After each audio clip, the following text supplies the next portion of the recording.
Milton Campos, ele foi um homem de pensamento e foi um homem de ação. Sua maneira tão espontânea de ser, de enfrentar os problemas, fizeram dele uma pessoa muito benquista. O que mais me marcava no meu avô era a afetividade e o equilíbrio. Não precisamos dizer mais qual que era a paixão desse homem, com a literatura, com a família, com Ponte Nova e com o direito e com a democracia. Eu gostaria de apenas lembrar uma referência que ele fez, que a ele foi feita pelo Carlos Drummond de Andrade, quando ele disse que o Milton Campos é o homem que todos nós gostaríamos de ser.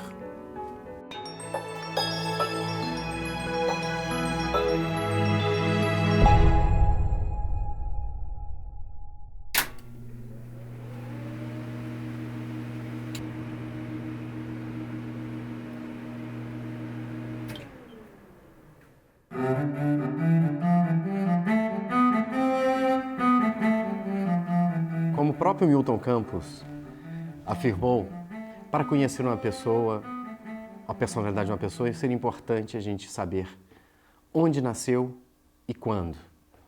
Vejo que esse pensamento que ele ilustra para entender as pessoas, na verdade, aí é uma mensagem subliminar do próprio Milton Campos, que a sua terra natal tem um significado muito grande, ou seja, ele mesmo faz uma homenagem à Ponte Nova, sua terra natal, onde, obviamente, 16 de agosto de 1900, ele nasceu.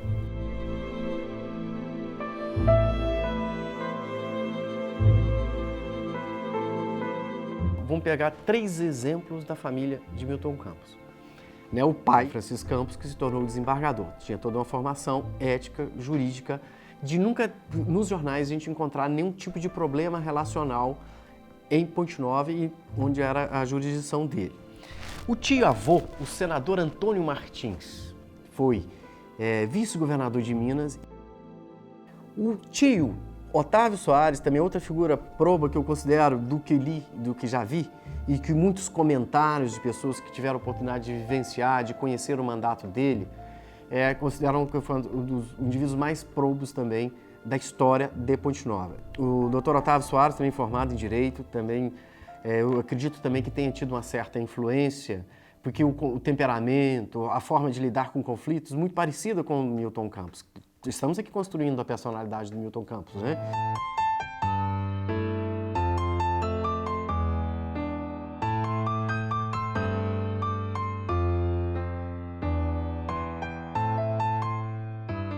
Milton Campos era estudante de Direito e frequentava o Café Estrela, na Rua da Bahia, onde se reuniam os modernistas. Lá estavam Carlos Drummond de Andrade, Emílio Moura, Abigar Renault, Pedro Nava, Martins de Almeida e Milton Campos e Pedro Aleixo, que estudavam Direito, frequentaram esse grupo, participaram da roda modernista. Entre os grandes amigos de Milton Campos, como ele era conhecido, mas o nome dele todo era Milton Soares Campos, vale destacar Afonso Arinos, que era da mesma geração, Gustavo Capanema, que depois foi ser ministro da Educação de Getúlio Vargas, Pedro Nava, amigo fraterno dele, que morreu tragicamente, e Carlos Drummond de Andrade.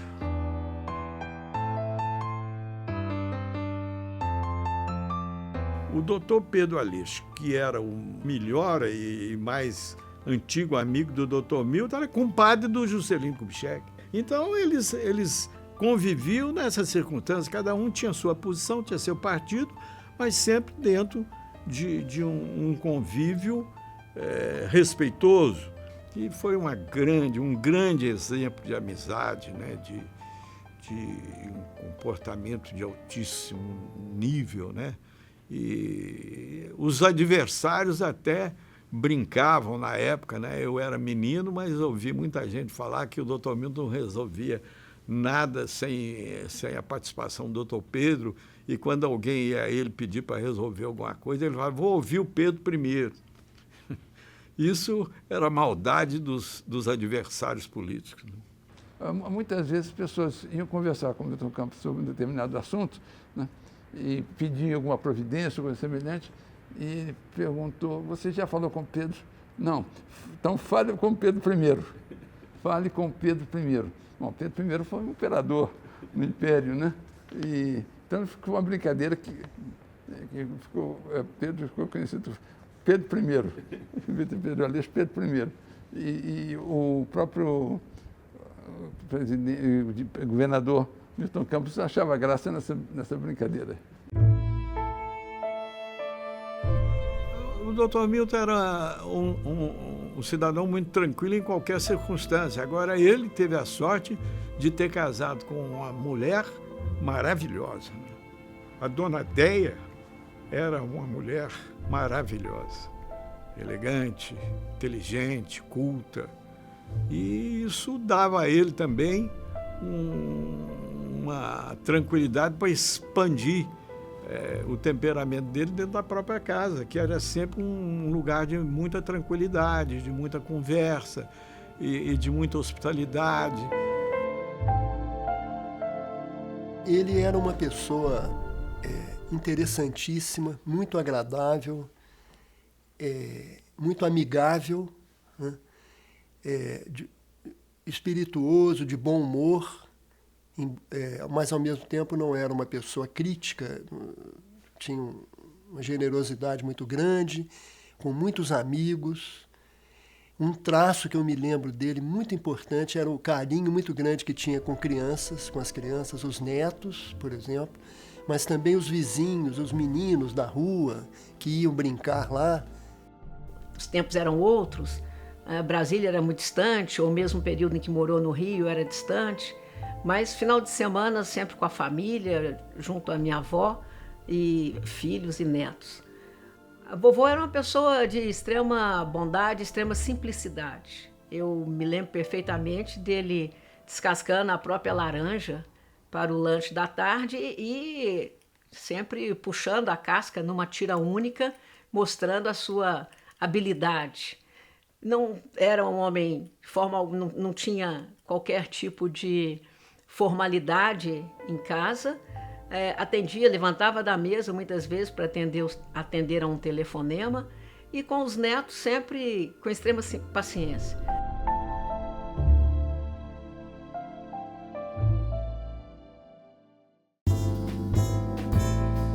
O Dr. Milton Campos sempre conviveu muito no ambiente jurídico e da magistratura, por causa do pai, né? E eu acho que isso teve uma influência grande na vida dele. Porque há muitos discursos e pronunciamentos dele a respeito da justiça. Justiça como valor e justiça como instituição, né? O poder judiciário. E acho que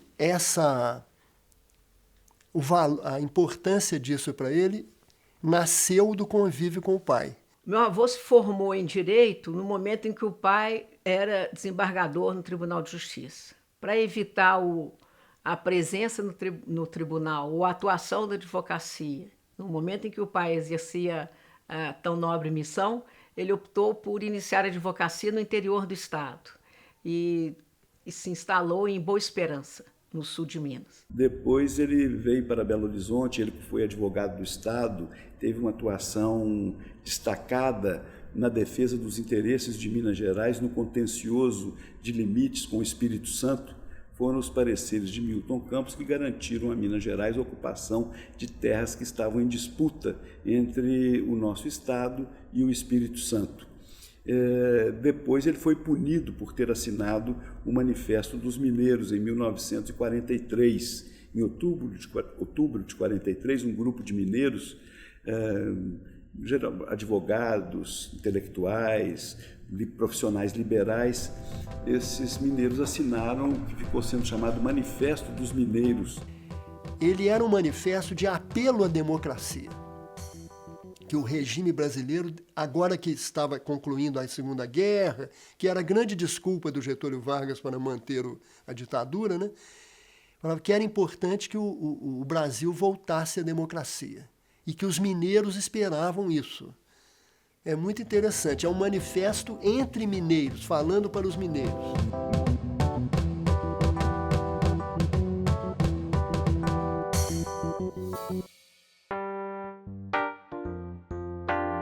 A generosidade é uma marca fortíssima no perfil do Dr. Milton, o que ele demonstrou por toda a sua vida pública, e eu cito especialmente o tempo em que ele foi ministro da Justiça, num período de muita dificuldade para o país, que foi com um presidente da República Militar, e ele sempre, em todos os momentos, recebia as pessoas como ministro, criando sempre uma expectativa de tranquilidade, de tratamento equânime, sempre na base das previsões legais. A minha magistratura tem uma certa ligação com o Dr. Milton. Teve uma ligação muito forte com o Dr. Milton. Por quê? Meu pai foi juiz a vida inteira, o seu exemplo, portanto, me fazia desejar ser também juiz. E em 1966, 65, 66, os juízes federais seriam nomeados e seriam indicados, e o professor Vale Ferreira fora convidado pelo Dr. Milton a assumir o cargo de juiz federal em Minas. E ele então disse isso ele me contou. Ele disse ao Dr. Milton: Milton, isso é para jovem. E eu não estou assim tão jovem, ele já era um homem de mais de 60 anos na época. E por que você não indica o Carlos Magro? Você o conhece, ele está aí exercendo a profissão, fez concursos para a magistratura. E o Dr. Milton, então, levou o meu currículo ao presidente Castelo Branco, ele ministro da Justiça. E o Castelo Branco, lendo o currículo, falou: mas, doutor Milton, o currículo é bom, mas ele é muito jovem. O doutor Milton, então, respondeu: este defeito o tempo corrige. Uma das coisas que eu gosto de lembrar é que lá no Palácio do Planalto, depois que o presidente da República assina os decretos, tem um funcionário que corre os ministérios colhendo o que eles chamam de homologação. Os ministros assinam depois do presidente da República, e pela antiguidade dos ministérios, o primeiro, mais antigo, é o Ministério da Justiça. E o funcionário do Planalto sempre chegava lá no gabinete do Dr. Milton com todos os outros ministros que já tinham assinado. E eu, um dia, mais por curiosidade, falei: escuta aqui, o ministro da Justiça tem que assinar primeiro, por que você vem sempre aqui com ele assinando por último? Ele falou: não, doutor, é porque aqui é onde demora mais. Parece que o ministro da Justiça é o único que lê.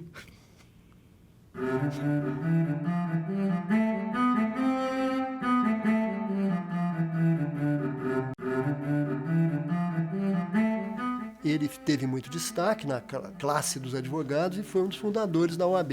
Depois ele presidiu a OAB, mais tarde. E ele sempre foi muito ligado à classe dos advogados. Isso sem dúvida nenhuma. Ele foi o relator do Estatuto dos Advogados na Câmara, nos anos 50. Foi um papel importante que ele teve, né? As indicações ao Supremo foram 3. Da primeira vez, Milton Campos recusou por ter na condição de ministro da Justiça, promovido o encaminhamento do projeto de lei que aumentava o número de vagas no Supremo Tribunal Federal. Da segunda vez, Dr. Milton recusou em razão do momento político. Entendia que não era o melhor momento político para se exercer o cargo no Supremo Tribunal Federal. E da terceira vez, a recusa se deu em razão da idade. E ele justificou perante o presidente da época que não poderia, aos 69 anos, aceitar o cargo de ministro supremo, porque seria um ministro muito caro. Estava em idade próxima à aposentadoria.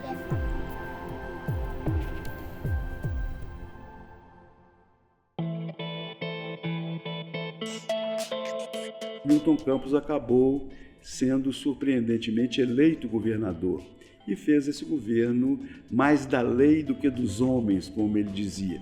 Talvez por isso mesmo ele não tenha feito o seu sucessor.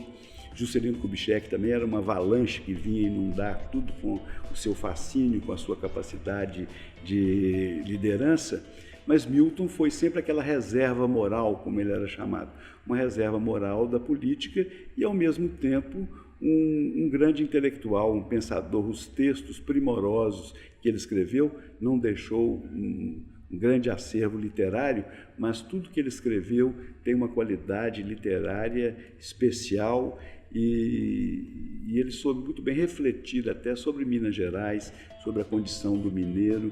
São textos importantes para a compreensão do fenômeno cultural de Minas Gerais.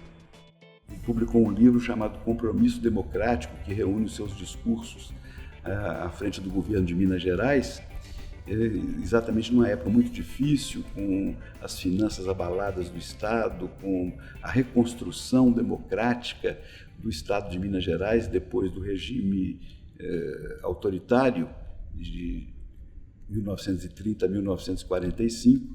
E ele foi essa referência, me parece que ele é o símbolo do intelectual a serviço da causa democrática. O Milton Campos disse: meu governo é um governo de lei e não de homens. Essa é uma frase que ficou famosa.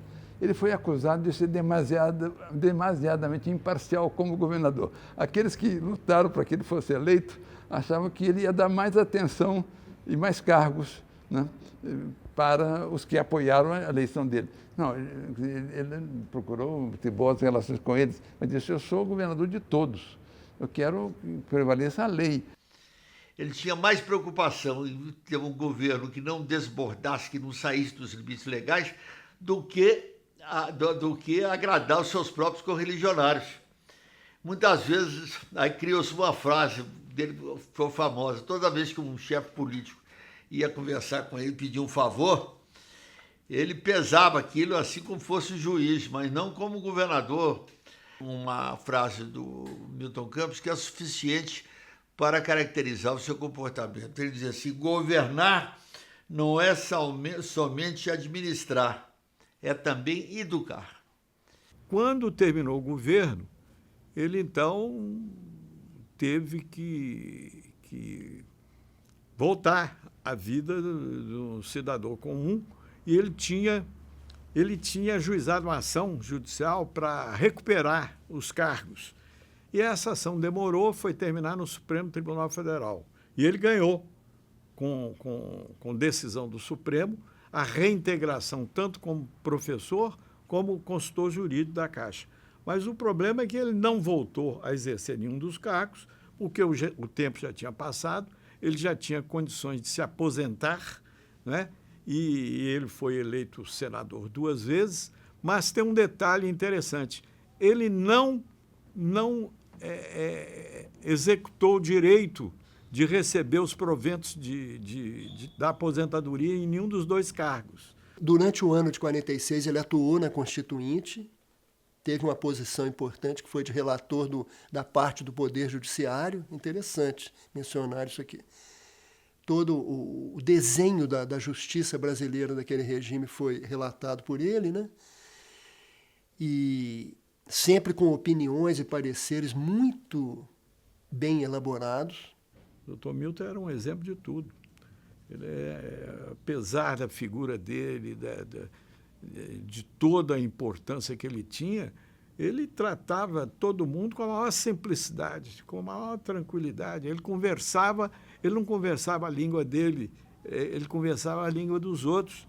Quando ele tinha que conversar com uma pessoa intelectualmente humilde, ele se adaptava automaticamente à linguagem do outro. Ele nunca fez nenhum tipo de exibicionismo intelectual.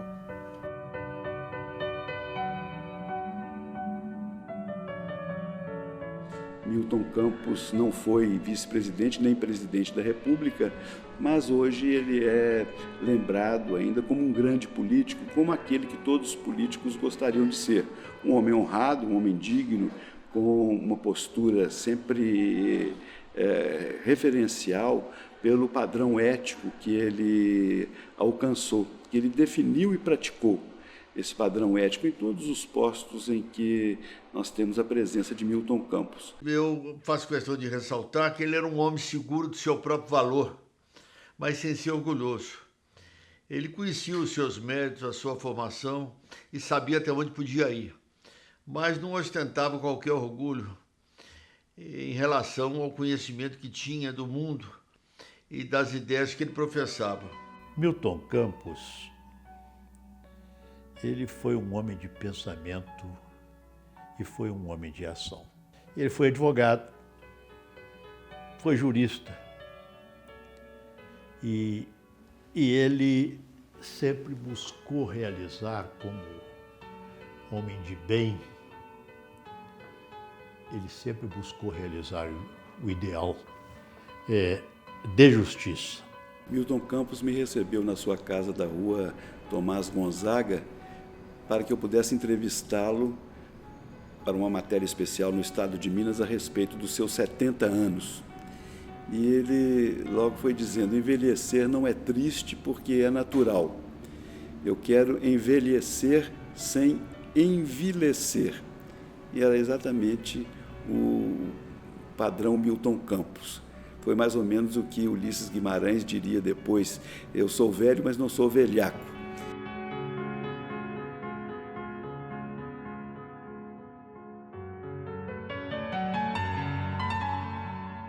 Ele teve um sofrimento muito grande na vida, né?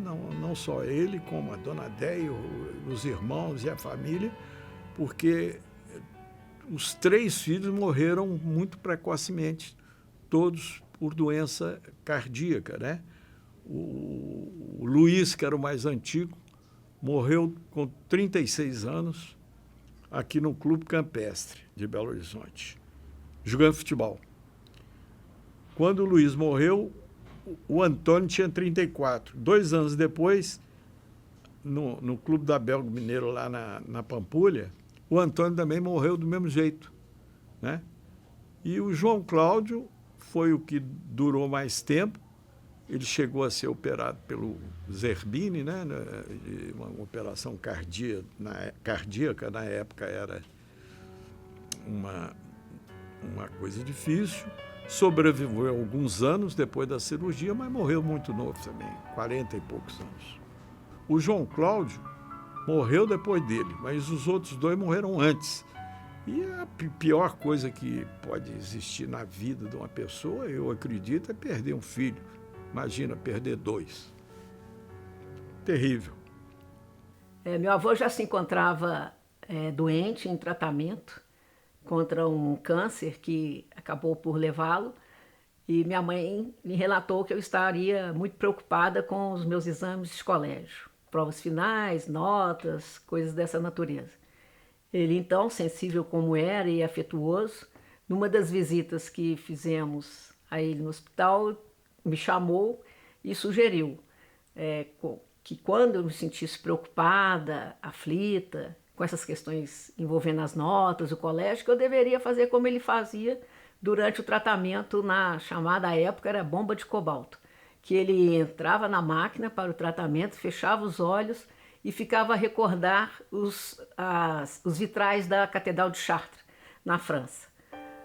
E outras viagens que ele teria feito por lugares maravilhosos, que aquela lembrança, as boas imagens, o ajudavam muito naquele período e que, de repente, a sessão do dia já tinha se encerrado e ele saía com mais tranquilidade.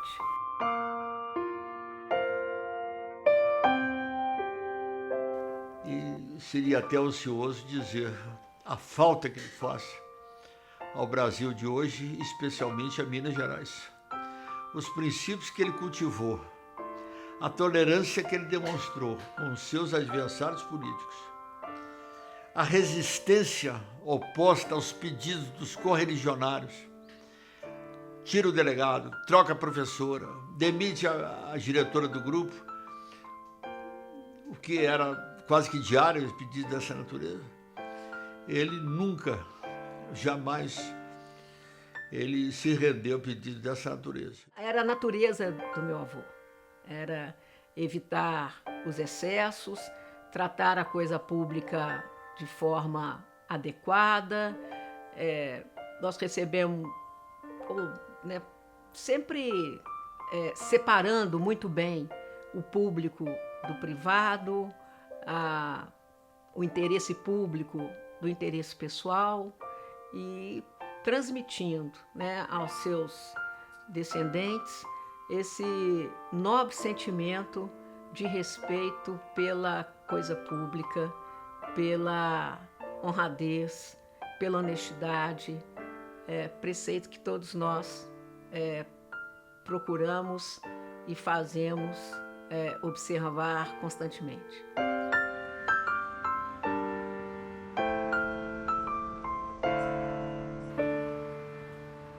Até hoje eu guardo como um exemplo assim na minha formação, sabe? Como que eu deveria ser. O Carlos Drummond de Andrade escreveu um artigo no Jornal do Brasil quando o Milton morreu, que terminava com essa frase: o Milton foi o homem que a gente gostaria de ser.